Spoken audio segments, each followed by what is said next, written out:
Jack, good to talk to you. First of all, let's take you back to the 11th minute of the game at Old Trafford yesterday. Talk us through it. I think they were on there. They had a bit of a counter, didn't they? And I think Rashford's had a shot and he's gone out of play. And we actually had a plan for Heats to kick the first two balls, and obviously I think there was one before that he kicked, and then the second one I thought he was going to kick it. So I was just slowly running up the pitch, I think, and I've turned around and he's played out already. He must have seen Fred on, and then we broke away. Anwar's done well, and I couldn't get up with the playing time. And luckily, it's foul to me at the back. And when I'm in that position, I'll back myself against anyone. And I've cut inside, and it's obviously created room for a shot. And I don't think I could have hit it any better. Yeah, you've scored some belting goals for this football club. Derby, Villa Park springs to mind, Rotherham. But to do it on one of the biggest stages of all, that must be very special. Yeah, it was unreal. I think if you're talking about away grounds, I think that was the best place to do it. That's my first professional game that I've started at Old Trafford, and what a stadium it is. And it was a great day. All my family were there as well, so it was obviously unreal. To score. It was a shame that we couldn't hold on to the lead or even get 3 points in the end. But it's away at Old Trafford. It's always going to be a tough game. So in the end, I think it was a fair result.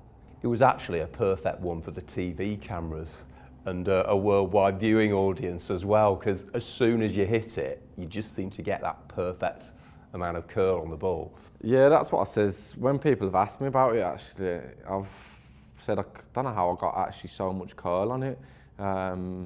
Obviously, I've aimed for the top corner, but it's very rare that it actually lands, clean into the top corner. And unfortunately, it did. So it was one of them. As soon as you, obviously, professional footballers will say sometimes throughout your career, as soon as you strike a ball, it's just one of them where it's going in. And I've had a few of them. The Derby one, as soon as that left my foot, I knew that was going in. And it was the same the other day. As soon as I cut inside and as soon as I've shot, it just feels right. And as soon as it left my foot, I knew it was going in. You never know, it might be an early contender for December goal of the month. I know, yeah, I hope so. Obviously, that would be a nice little Christmas present. What did Dean Smith say to you as you were walking off the pitch, because the cameras zoomed in on that? When was that, at the end? Yeah, at the end of the game, yeah. Actually, at the end, no, I says to him that I should have scored the second one when it's come across the goal, and he just says, I know. He was like, I knew you'd say that. He just says, don't worry about it. He says, obviously, you've scored a worldie anyway, but for me, sometimes when I look back on my performances, I am hard on myself, but I like to be like that. Obviously I was buzzing over the moon to score a goal like that as well. But honestly, I was just as gutted that I missed that chance to make it 2-1. Because that could have changed the game in our favour. How about Tyrone? That was a proper finish, slammed it home from close range. Yeah, to be fair, do you know what? I could have put my house on it that he was offside. That's what, as soon as we was waiting, me, the ref and Harry Maguire were standing there, and I was just saying, he's offside. I said, I know he is. And then we always find the ref, you can hear him speaking, and he must have says, it's a goal. And then I was just like, see you later, I'm off to celebrate. Yeah, you never quite know when you can celebrate nowadays with VAR. That's the tough thing, isn't it, with VAR? I think it's good sometimes because, it knocks out the mistakes, but for me personally, I think I'm not too keen on it. It takes away that bit of edge, when you score and stuff and you want to go and celebrate. I'm sure Ty would have loved to have celebrated in front of the Villa fans at Old Trafford yesterday. But with VAR nowadays, you never know when it's a goal or not. So nothing was going to take that one away from you, though. The first goal, that's for certain. Yeah, no, I knew that one. Yeah. Now it's the least you deserved, isn't it? A point, given the way you played, and also the character you showed in the game, certainly to come back with that goal. Yeah, it's the least we deserved. The game was a bit weird. It was at the start, I think they probably started better, the first 5-10 minutes, and then obviously I've scored the goal. And then as soon as then for the rest of the half, I think we dominated. I think the first goal was our own mistake, giving the corner away. But we've went 1-0 up, we've scored a disallowed goal where I was just offside. And then even when it went to 1-1, we had my chance to make it 2-1. Obviously Trez hit the bar. So we've had a lot of chances when you look at it like that. But, I think for probably the last 15 minutes, they did put us under a lot of pressure, and I think that's where it kind of evened it out. And you could probably say it was a fair result, but we know deep down that we could have come away with 3 points. You only actually missed 2 league games, didn't you? But did it feel like a long few weeks for you on the sidelines? Yeah, definitely, because we had the international break as well. So if you think, I think the City game was on the 26th of October, maybe. Yeah. I think anyway. And then the Newcastle game weren't until the 24th or the 25th of November. So when you think of it like that, it's like a month really. And obviously every game that I did miss, I thought I'd be back for that game. I was throughout the week, I weren't really training. Well, I weren't training at all. I was obviously doing stuff to help my calf. And I was just giving myself every chance. So that's why I think the manager was coming out in a few press conferences saying, "Oh, he might be back this weekend," because we did actually think that I was going to be back. But the day before the Wolves game and the Liverpool game, I knew deep down that I had no chance of playing.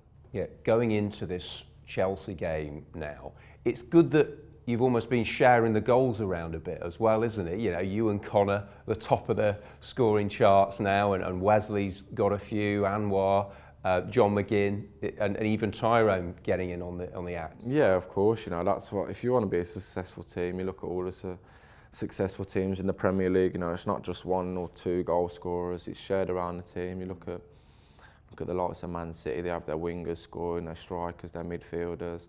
The same with Liverpool. So I think if you want to be a successful team going forward, that's what you need. You need everyone scoring and everyone helping with assists too. The big games keep coming, Jack, don't they? Chelsea at the Bridge now. Yeah, no, they do. I said to the boys at the start of the season, when we first started out against Tottenham, I says, these are the games that you want to play. This is why everyone comes, why everyone wants to play in the Premier League. And for all these games, United away, Man City away, as tough as they're going to be, I think you just got to cherish the moment really, because you're playing against top class players on the biggest stage. So I certainly will. I'll be relishing the moment, and hopefully we can put on a good performance. I guess you were used to it in the Championship, but what are the challenges for you as a team, as a squad, with the games coming so quickly and such a big series of games in the space of a week now? Do you know what? I think our December period this year is more hectic than it was when we was in the Championship, which is weird really somehow, because obviously everyone knows what the Championship's like. You feel like you're playing every Saturday, Tuesday. Yeah. But it's a good thing, I feel like we're prepared for that because we've done it last season. And obviously, we've got hard games coming up. We've just played against United away. Got Chelsea away now, who are obviously flying at the moment. I know they lost the weekend, but before that, I don't think they'd lost in a couple of months or something. And then obviously Leicester, who everyone knows are flying at the moment. Yeah. But like I said, I think you've just got to cherish these games and look forward to them. Playing against Chelsea away at Stamford Bridge. Do you know what I mean? What a game that'll be. And then you playing against Leicester on Sunday on TV. So obviously I have a lot of friends as well, a lot of close friends that play for Leicester as well. Yeah. So Ben Chilwell, James Maddison. So I can't wait to play against them. It'll be a great game. Yeah, and West Ham, as you say, they showed what's possible with a victory against Chelsea. But I guess the other side of that is you have to be wary of them because they're looking to respond from a setback now. Yeah, of course. I think every team in the league is capable of getting beaten, apart from Liverpool at the moment. But yeah, I think every team's capable of getting beaten. Like he says, at the weekend you see what West Ham done to Chelsea, obviously at Stamford Bridge as well.